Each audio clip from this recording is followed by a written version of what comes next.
Hi, everyone. It's Joe Sharp, Untethered. In the political climate of my lifetime, a myth has perpetuated about our political choices in the United States. Most people believe it today with such a fervor and intensity of belief that they've lost friendships and even disowned family over it. Here's the myth.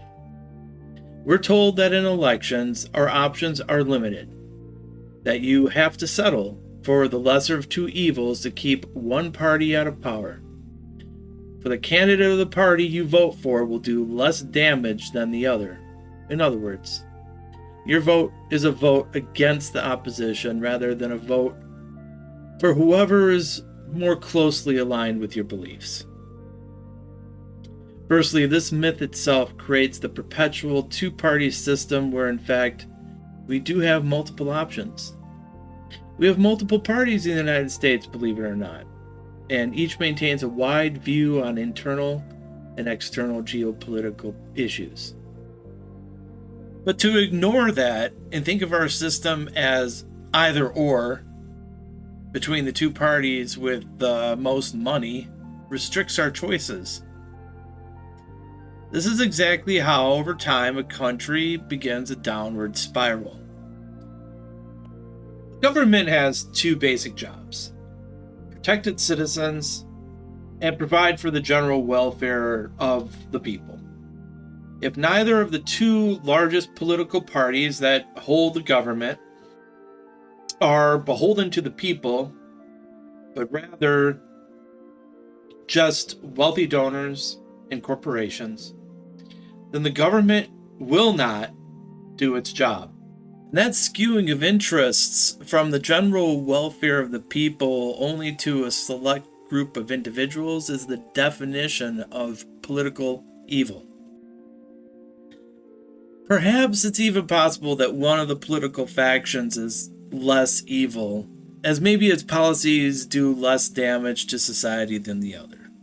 But either way, over time, the lesser of the evils, still being evil, will result in a degradation of society, perhaps just more slowly than the other.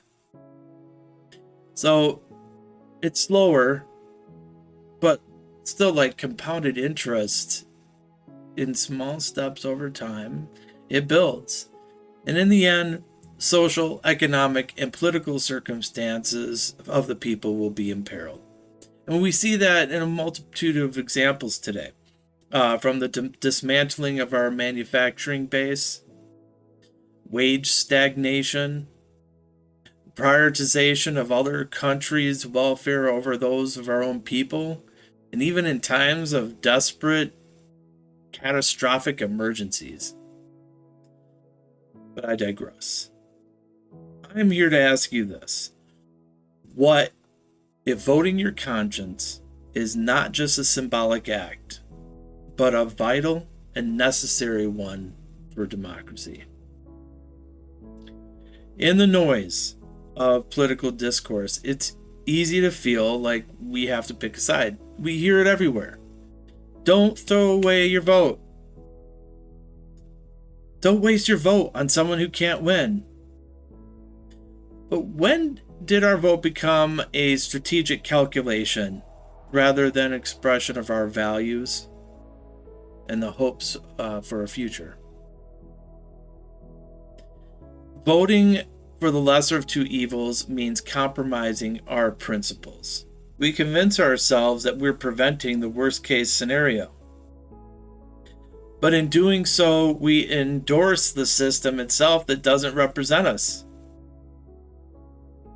When we vote our conscience, and that means choosing candidates and initiatives that reflect our beliefs, we send a clear message to the political system. When you vote for the lesser of two evils, you are sending a message that you are okay with how things are. When you vote your conscience, you tell the world what you stand for. You're not just picking the least bad option. You're supporting the change that you wish to see.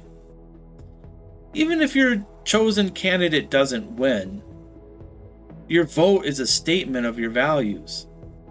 It's a way of showing that there is support for ideas outside the mainstream system. Voting your conscience is more than taking a moral stand. It could be a catalyst for political change. When enough people refuse to compromise their values, it shifts the conversation.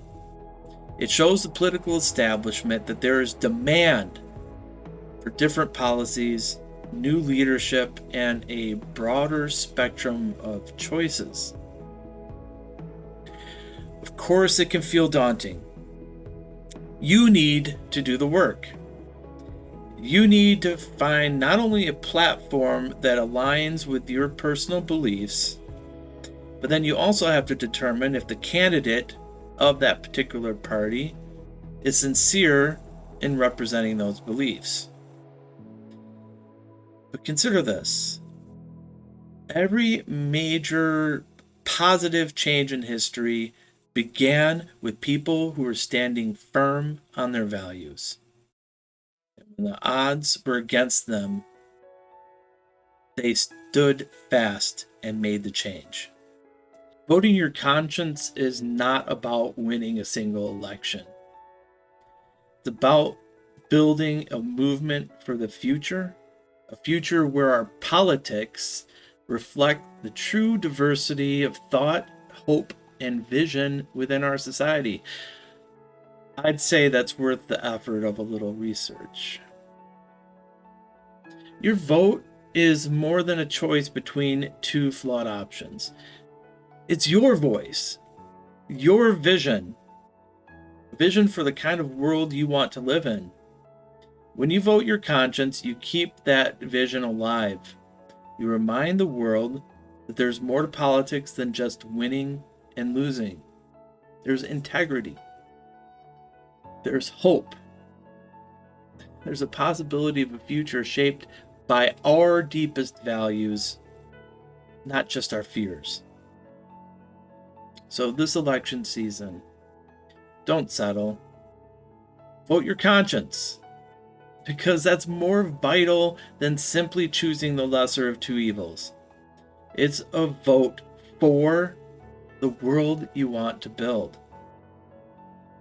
Vote for something. Thank you for watching. If you like these untethered ideas, please hit the like button and consider subscribing for more content like this. Have a great day.